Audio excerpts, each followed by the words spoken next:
Assalamualaikum warahmatullahi wabarakatuh.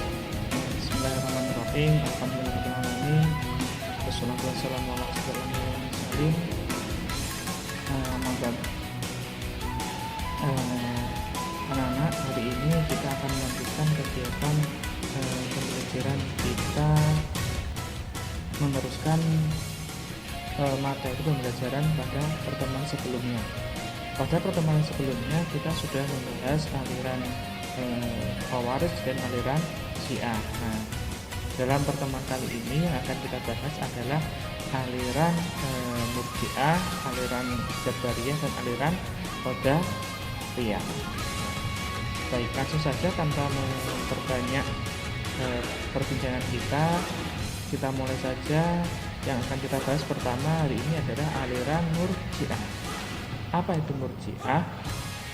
Nah, secara bahasa Murji'ah sendiri berasal dari kata arja'a yang artinya mengembalikan, menunda ataupun menangguhkan. Nah, dalam istilah ilmu kalam, Murji'ah disandarkan kepada sebuah kelompok yang mempunyai pemahaman bahwa keputusan atas perbuatan seseorang yang baik atau perbuatan seseorang yang berdosa besar itu ditangguhkan sampai di pengadilan Allah Subhanahu wa taala kelak. Jadi di yaumul hisab nanti baru akan dihakimi, entah itu orang itu termasuk kafir atau bukan. Nah, jadi mereka atau aliran Murji'ah ini tidak mengkafirkan seorang muslim yang berdosa besar.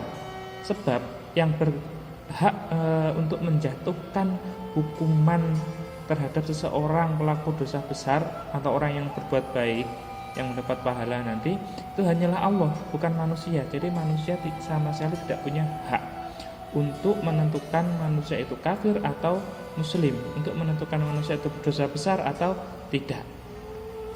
Lalu sebenarnya siapa sih yang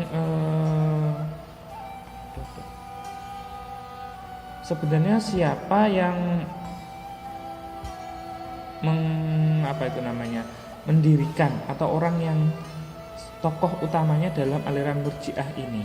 Nah, sebenarnya secara pasti pendiri kelompok Murji'ah ini tidak diketahui. Namun menurut Syahrad Sani, ini adalah seorang ulama, dalam bukunya Al-Milal wa Al-Nihal menerangkan bahwa orang yang berfatwa atau tokoh utama dari aliran Murji'ah ini adalah orang yang bernama Ghailan ad-Dimashqi. Nah, bisa kita lihat bahwa namanya di sini ada kata Dimashqi, yang artinya adalah orang ini orang Damaskus. Damaskus itu adalah orang Syria berarti sekarang. Oke. Selanjutnya pada perkembangannya aliran Murji'ah ini tidak stagnan ya. Aliran Murji'ah ini terus berkembang yang akhirnya membentuk pecahan-pecahan kecil atau sekte-sekte yang kecil. Namun secara umum sekte Murji'ah ini dikelompokkan ke dalam dua kelompok. Kelompok pertama yaitu Murji'ah moderat, kelompok kedua yaitu Murji'ah yang ekstrim.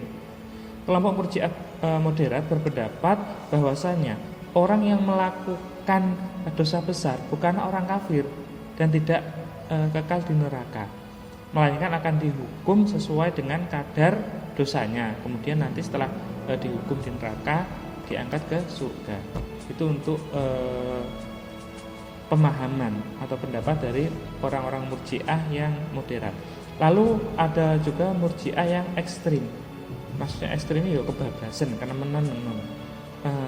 Murji'ah ekstrim berpendapat setiap orang muslim yang beriman kepada Allah dan kemudian menyatakan kekufurannya secara lisan, dia tidak dikatakan kafir, karena iman dan kafir tempatnya di dalam hati, bukan di lisan. Jadi ngomong kayak apa, ngomong bahwa Tuhan itu berbagaimanapun, bahwa Tuhan itu banyak, Tuhan itu tidak esa, ya menurut orang-orang Murji'ah ekstrim ini mereka tetaplah orang yang beriman, karena iman itu letaknya ada di dalam hati.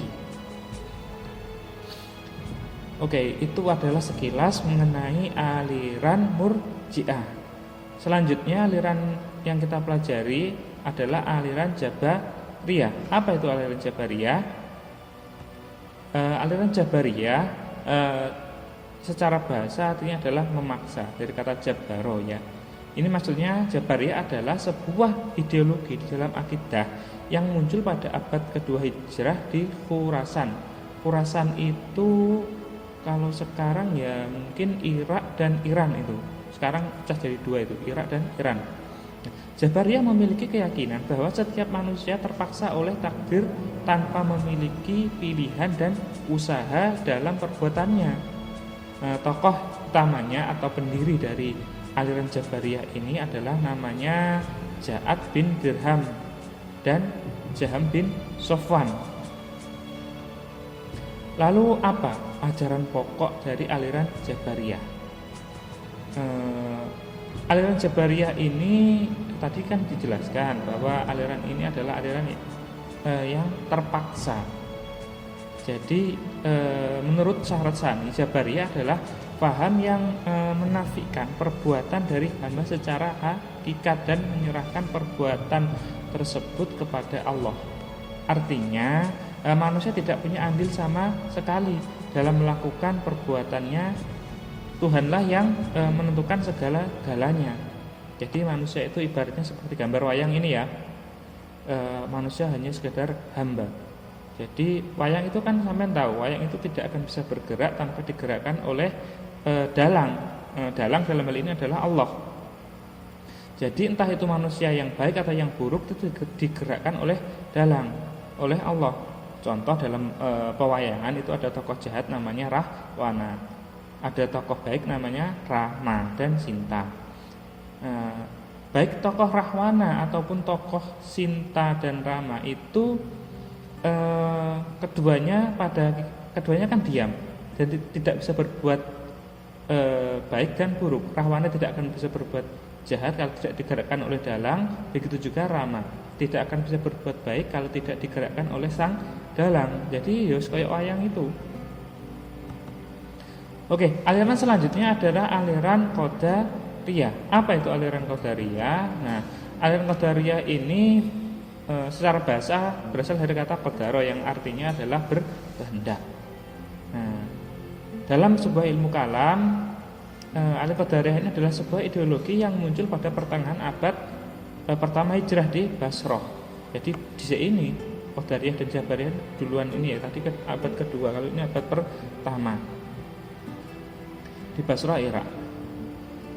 Kelompok ini memiliki keyakinan mengingkari takdir, yaitu bahwasanya perbuatan makhluk berada di luar kehendak Allah dan juga bukan ciptaan manusia. Mohon maaf.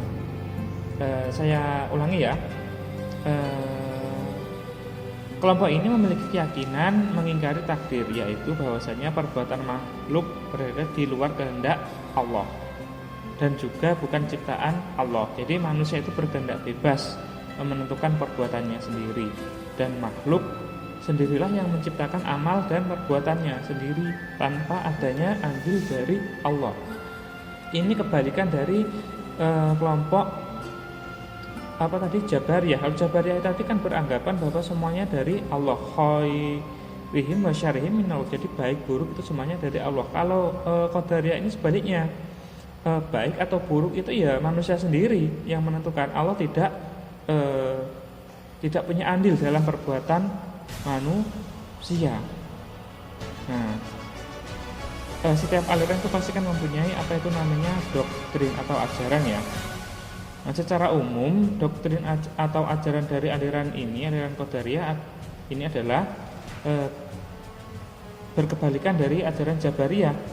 Kalau Qadariyah beranggapan manusia diberikan kebebasan untuk melakukan kehendaknya sendiri. Jadi manusia tidak terikat pada takdir yang telah ditetapkan oleh Allah. Nah, ya seperti apa yang saya katakan tadi, ini bebas. Manusia mau berbuat baik monggo, mau berbuat jahat monggo. Nanti Allah akan memberikan balasannya sendiri. Bagi yang berbuat baik akan diberikan surga, yang jahat akan diberikan balasan neraka. Kalau yang berdosa besar akan dibalasan neraka. Allah wajib memberikan balasan itu menurut kelompok Qadariyah ini. Nah, lalu siapa pelopor atau tokoh dari aliran ini? Tokohnya yang ini bernama Ma'bad al-Jauhani. Dia adalah murid dari Ghailan ad-Dimashqi. Kalau dia Ghailan ad-Dimashqi tadi kan Murji'ah ya. Ini mempunyai murid mendirikan aliran yang namanya Qadariyah. Lalu kenapa aliran Qadariyah ini kok bisa mempunyai pemahaman seperti demikian tadi? Ini mereka memahami Al-Qur'an, ini surat Al-Kahfi yang berbunyi Bismillahirrahmanirrahim. Faman syaa'a falyu'min wa man syaa'a falyakfur, yang artinya barang siapa menghendaki untuk menjadi orang yang beriman, maka berimanlah dia, dan barang siapa menghendaki untuk menjadi kafir, maka dia akan jadi kafir. Jadi sakarepe dhewe arepe kafir monggo, awakmu arepe Islam ya monggo, terserah, nanti akan dipertanggungjawabkan sendiri. Oke, mungkin itu saja yang bisa kita pelajari hari ini. Ada 3 aliran ya, ada Murji'ah, Jabariyah, dan Qadariyah. Nah, ketiga aliran ini muncul sebagai respon dari munculnya aliran yang lebih awal, yaitu aliran Khawarij dan aliran Syiah. Nah, dari saya, wallahul muwaffiq ila aqwamit thoriq. Assalamualaikum warahmatullahi wabarakatuh.